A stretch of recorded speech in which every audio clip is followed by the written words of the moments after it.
रही बात हमारे लिए बयान दिया गया, सोशल मीडिया पर मौजूद होगा, जाके सर्च कर लीजिएगा। कितने लोगों ने कहा कि ये कौम मुस्लिम इस मुल्क में कूड़ा है, कूड़ा। जब तक ये कचरा साफ नहीं होगा मुल्क में चैन नहीं आएगा। जब हमने ये जुमला सुना दिल को बड़ी तकलीफ हुई। हमने कहा जिस मुल्क पर इतरा रहे हो, जिस मुल्क की चीजों को देखकर दुनिया ने इस मुल्क को सोने की चिड़िया कहा, वो लाल किला हमने दिया, हमने दिया। वो कुतुब मीनार हमने दिया, हमने दिया। वो दिल्ली की जामा मस्जिद हमने बनाई, हमने बनाई है। फिर भी हमसे ये गिला है कि वफादार नहीं, फिर भी हमसे ये गिला है कि वफादार नहीं। अरे हम वफादार नहीं, तू भी तो दिलदार नहीं। आप पहलगाम की सरजमीन पर मरने वाले नजर आए, गोली चलाने वाले नजर आए, लेकिन अपनी पीठ पर एक जवान को लेके दौड़ता हुआ, जान की परवाह किए बगैर, नाम और जात बिरादरी पूछे बगैर, अपनी पीठ पर सवार करके भागने वाला साजिद भट्ट नजर नहीं आया? उनके लिए मरने वाला सैयद आदिल हुसैन नजर नहीं आया? आपको इम्तियाज नजर नहीं आया? कैसे नजर आएगा जिसकी आंखों पर ताज्जुब की ऐनक लगी हो? वो सच्चा कभी नहीं देख सकता है। हमने कभी हिमायत की पहलगाम की, पूरे मुल्क में देख लीजिए, जुमे के बाद, जलसे के बाद रैलियां निकली और हमने हुकूमत तक ज्ञापन पहुंचाए। कहा जिन्होंने ये जुल्म किया गिरफ्तार करके फांसी की सजा, ताकि दुनिया को पता चल जाए इस्लाम कभी दुश्मनों की हिफाजत की बात नहीं करता है।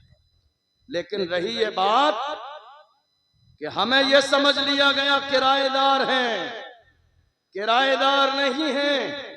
असल में गलती कहाँ हुई कौम मुस्लिम से? कौम मुस्लिम से गलती यहाँ हुई, हमने हर जमाने में नारा लगाया, वफादार भी हैं, जिम्मेदार भी हैं, बस खामोश हो गए। आज नारा लगाइए, वफादार भी हैं, जिम्मेदार भी हैं, और इस मुल्क में बराबर के हिस्सेदार भी हैं। नारे तकबीर, नारे रिसालत। खतीब इस्लाम हजरत अल्लामा अशरफ जिलानी साहब किबला, शायर इस्लाम कारी मोहम्मद अली फैजी बराउन शरीफ, नारे तकबीर। नारा ये लगाइए, हम जिम्मेदार भी हैं, वफादार भी हैं, और इस मुल्क में बराबर के हिस्सेदार भी हैं। क्या है? क्या है? हिस्सेदार भी हैं। और जब से हमने ये हिस्सेदारी की बात न की, दुनिया तो ये भूल ही गई कि इस मुल्क में हमारा कोई हिस्सा भी है। 15 अगस्त, हमने बहुत सारे 15 अगस्त के प्रोग्राम देख लिए, नाम बहुत सारे लोगों का आता है, मगर दुनिया ये कोशिश कर रही है कि मुल्क की आजादी की तारीख भी बदल दे, नाम ना जाए किसी मुसलमान का। वरना इस मुल्क की हालत ये रही है, जब अंग्रेजों ने इस मुल्क में कब्जा जमा लिया था, लोग गुलामी की जिंदगी गुजार रहे थे, बड़े बड़े सूरमा करके मारे घरों में घुसे थे। ऐसे आलम में मेरा एक आलिम मदरसे में पढ़ाने वाला खड़ा हुआ था, दिल्ली की जामा मस्जिद से जिहाद का फतवा दिया था। दुनिया उस आलिम को अल्लामा फजल हक खैराबादी के नाम से जानती। वो कोई और नहीं था, वो कोई और नहीं था, वो हमारा एक आलिम अल्लामा फजल हक खैराबादी ने अंग्रेजों के खिलाफ जिहाद का फतवा दिया। 15 अगस्त है तो सुन के जाइए, जिहाद का फतवा दिया। अब क्योंकि हर जमाने में दलाली करने वाले कौम के दलाल सलामत रहे, पकड़वाना भी इनका काम है, जवानों की लिस्ट बनाना भी इनका काम है, आगे पहुंचाना भी इनका काम है, पकड़वाना भी इनका काम है, उनके माँ बाप को 50,000 बोलना भी इनका काम है, फिर रात के अंधेरे में तोड़ बट्टे कराना भी इनका काम है, आधे अपनी जेब में और आगे बढ़ा देना भी इनका काम है। जब ये हालत देखता हूँ तो मुझे याद आता है डॉक्टर राहत इंदौरी का वही शेर, लगेगी आग तो आएंगे घर कई जद में, यहाँ पे सिर्फ हमारा मकान थोड़ी है। कौम के दलालों ने दलाली की अंग्रेजों के पास जाके और बता दिया फजल हक खैराबादी ने तुम्हारे खिलाफ मुहिम चलाई है, कौम जाग गई है। आपको मालूम है अंग्रेजों को, जरा तवज्जो से सुनिएगा, मैं बस 15-20 मिनट में अपनी बात मुकम्मल कर रहा हूँ। मोहम्मद अली फैजी भाई आ चुके हैं, पूरे मुल्क का मशहूर लहजा अल्हम्दुलिल्लाह, जिसे तमाम लोग पसंद करते हैं। हम लोग भी बड़ी दिल से उनकी नात सुनते हैं, इंशाअल्लाह भी सुनेंगे। मैं बस बात मुकम्मल करने लगा हूँ क्योंकि वक्त भी बहुत ज्यादा हो। अल्लामा फजल हक खैराबादी जिहाद का फतवा दिया। आपको मालूम है मुल्क में लोग इतने ज्यादा थे, तवज्जो है आपकी, लोग इतने ज्यादा थे मगर अंग्रेजों को डर, जुमले पे गौर कीजिएगा, अंग्रेजों को डर भीड़ से नहीं आलिमों से था। अंग्रेजों को डर पब्लिक की भीड़ से नहीं था, आलिमों से था। वो जानते थे आलिमों की जबान में आज भी वही तासीर है। लोग भीड़ जमा करते हैं 500-500 के नोट रात के अंधेरे में बांटकर, मगर ये मोहम्मद अरबी के गुलाम हैं, जहां चले जाते हैं हजारों का मजमा आ जाता। अंग्रेज ये बात जानते थे, उन्होंने अल्लामा फजल हक खैराबादी को गिरफ्तार किया, कोर्ट में पेश किया जाने लगा। कोर्ट में एक जानने वाला था अल्लामा फजल हक खैराबादी का, उसने कहा हजरत आपका नंबर आएगा ना, तो पूछा जाएगा, तो मैं जब आपसे कहा जाएगा आप मना कर देना कि मैं वो फजल हक खैराबादी नहीं हूँ जिसने फतवा दिया है, फिर मैं सब संभाल लूंगा। जब आप गए नाम आया तुम ही हो, कब मैं ही फजल हक खैराबादी हूँ जिसने तुम्हारे खिलाफ जिहाद का फतवा दिया। उसने कहा हजरत मैंने समझाया था आपकी जान बच जाएगी। अल्लाह अकबर। फजल हक खैराबादी ने कहा जान बचानी किसको है, जान नहीं बचानी है, हमें तो लोगों का ईमान बचाना है। जान बचानी किसको है, जान दे दी उसी की थी, हक तो ये है कि हक अदा। जान बचानी किसको है, हमें तो अपना और लोगों का ईमान बचाना। अल्लामा फजल हक खैराबादी को गिरफ्तार किया गया, जजीरा अंडमान ने कुमार ले गए, काले पानी की सजा दी।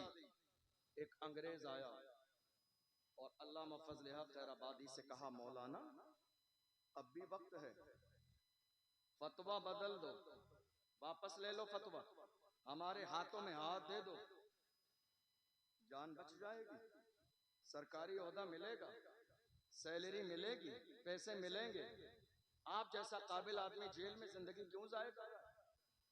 ये पेशकश आज के जमाने में हमारे जवानों के सामने भी हर मौके पे की जाती है। इलेक्शन के जमाने में, गलत काम के जमाने में, अरे उनके साथ क्या रखा है, गरीब लोग हैं, हमारे साथ आ जाइए। मगर मुस्तफा के गुलाम हर जमाने में ऐसे रहे हैं, उनके कदमों में दुनिया की शोहरत और दौलत लाके डाल दी है, मगर फिर भी मेरी कौम के जवानों ने दौलत को ठोकर मार के कहा अपना सब कुछ गुंबद खजरा कल भी था और आज भी है, मेरे नबी से मेरा रिश्ता कल भी था और आज भी है, बतला दो गुस्ताख नबी को गैरत मोमिन जिंदा है, उन पे मर मिटने का जज्बा कल भी था और आज भी है। यह किसी और की तारीख नहीं, मोहम्मद अरबी के गुलामों की तारीख है। आपने देखा नहीं अल्लामा फजल हक खैराबादी का कहा मौलाना वक्त है, फतवा वापस ले लो।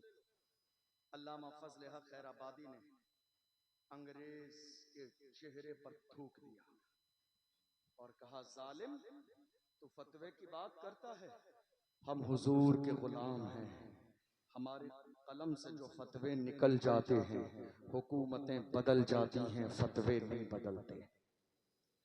दुनिया ने देख लिया फतवा अपनी जगह कायम रहा मगर अंग्रेजों की हुकूमत बदल गई।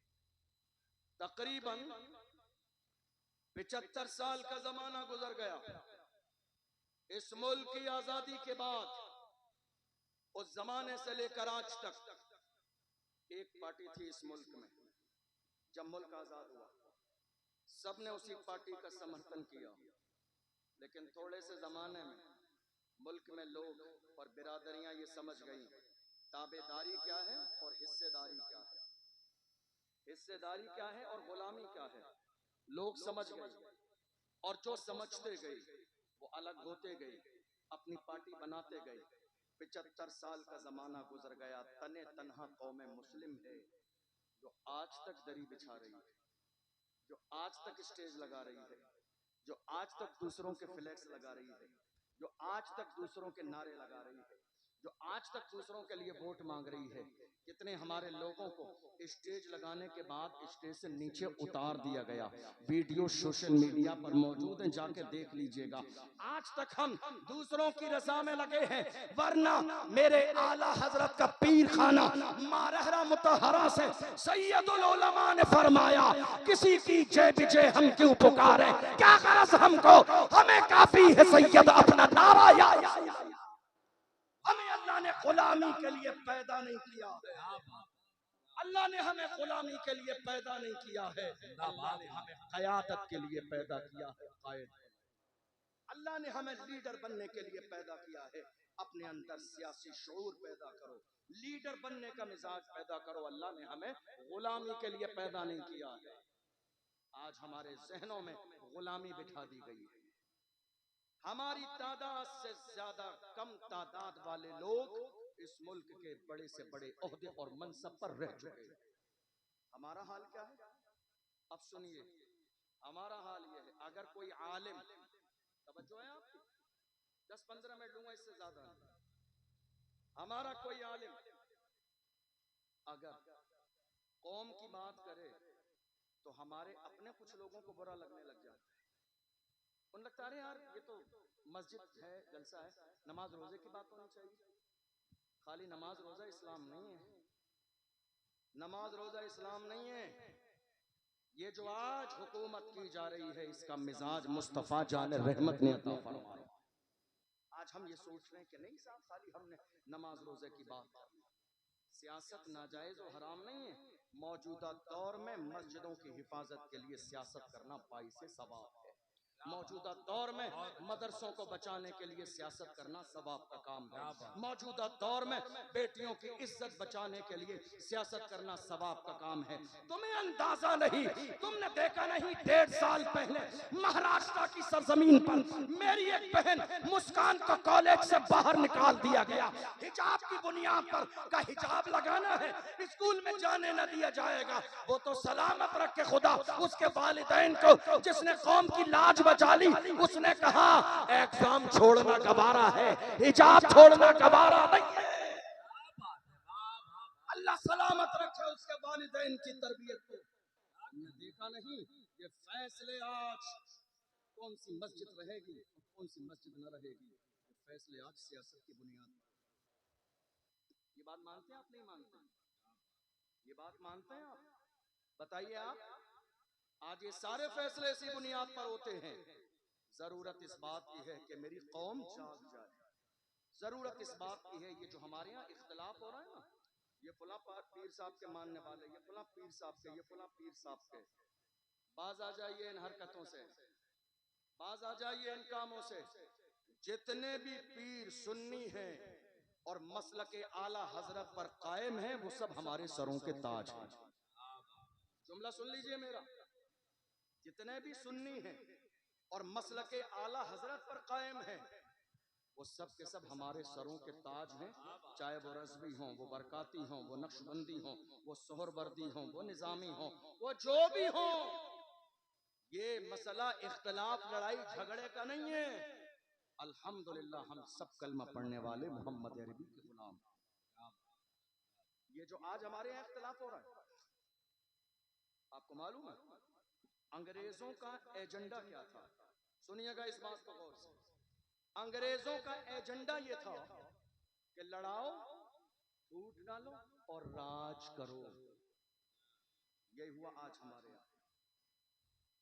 किसी मौके पर हमारी कौम एक जगह जमा होती है, हमारी मस्जिद में इख्तिलाफ, मदरसे में इख्तिलाफ, कमेटी में इख्तिलाफ, कब्रिस्तान में इख्तिलाफ, उर्स में इख्तिलाफ, कव्वाली में इख्तिलाफ, हमारे जलसे में, मिलाद में इख्तिलाफ।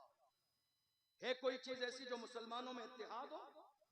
और इसका सबसे बड़ा नुकसान किसको हो रहा है? आज हालात हमारी निगाहों के सामने हैं। आप जानते हैं चोर क्या करते हैं, दुश्मन क्या करते हैं? पहले आपस में लड़ाते हैं, आपस में लड़ा के हमारी ताकत को बखेर देते हैं कई जगह, फिर जाके एक एक पर हमला करते हैं और सफे हस्ती से मिटा देते हैं। आज यही तो हो रहा है, हमें लड़ाने की कोशिश की जा रही है। उसका पीर ऐसा है, मेरा पीर ऐसा है, इसका पीर ऐसा है। याद रखिएगा, पीर साहब बाद में है, रसूलुल्लाह की जात पहले है, अबू बकर सिद्दीक की जात पहले है। हमने रसूलुल्लाह का कलमा पढ़ा है, मेरे नबी की जात नुक्ते इत्तेहाद है। जो रसूलुल्लाह को मानने वाला है वो हमारे सर का ताज है। हम मोहम्मद अरबी के मानने वालों को अपना भाई समझते हैं। अल्लाह का कुरान कहता है इन्नमल मोमिनून इख्वा, तमाम कलमा पढ़ने वाले आपस में भाई भाई। ये मिजाज किसने दिया? इस्लाम ने। मुझे याद आता है सलाहुद्दीन अय्यूबी का एक जुमला, नाम सुना है आपने? नाम सुना है? जरा एक बार लेके बताइए। उस मर्द का नाम लेने से खून में गर्मी आ जाती है। सलाहुद्दीन अय्यूबी, आपको पता है रसूलुल्लाह की नामूस की बात आई तो व्हील चेयर पे बैठने वाला भी मैदान में आया। कौन? व्हील चेयर पे बैठने वाला, जिसके अमामे का अंदाज भी निराला है, जिसके बात करने का अंदाज भी निराला है, जिसके गुफ्तगू करने का अंदाज भी निराला है। वो कुरान पढ़े तो पढ़ता जाता है, हदायत के बख्शिश पढ़े तो पढ़ता जाता है, फारसी के अशार पढ़े तो पढ़ता जाता है। वो मर्द कलंदर जिसने फैजाबाद के धरने में दिसंबर की सर्दी में बबांगे दोहल कहा था, उन्हें जाना, उन्हें माना, न रखा खैर से काम, लिल्लाहिल हम्द में दुनिया से वो मर्द कलंदर जिसे दुनिया दबा न सकी है। अल्हम्दुलिल्लाह वो शेर भी हमारे पास है। मगर हैरानी की बात क्या है, हमें बांट दिया गया। हुआ क्या उसी जमाने में, और हमारे एक और आलिम दीन गिरफ्तार हुए थे, आपको मालूम है? 7-8 महीने जेल में रहे सलमान।